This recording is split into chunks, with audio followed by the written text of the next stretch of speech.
দর্শক বন্ধুরা শোনেন, কিছু গানের সুর মানুষের হৃদয়ে বাস করে। কোনোভাবে যদি সেই সুর ভেসে আসে কানে, দর্শক বন্ধুরা বলুন তখন কি আর মন ঘরে থাকে? অসাধারণ সুরের একটি গান শোনাবে আমাদের রানী। তো চলুন আমরা গানটি শুনি। রানী, জি ভাইয়া, কি গান শোনাচ্ছ? আজকে গান শোনাবো আবালকালের সওদাগর। বাহ, গানের কথা শুনলেই মনটা ভরে যায়, না জানি গান শুনলে কি হয়।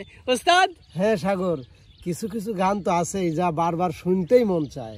জি উস্তাদ, তবে আর দেরি নয় উস্তাদ, সরাসরি গানটি শুনি আমরা দর্শকদের নিয়ে। রানী, জি ভাইয়া, সুন্দর করে ধরো দেখি। আচ্ছা। আবালকালের সওদাগর,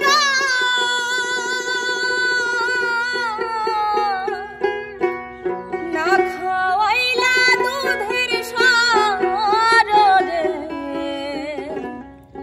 না খাওয়াইলা নারকেল ভাঙ্গা পানি আমার সওদাগর, তোর সাথে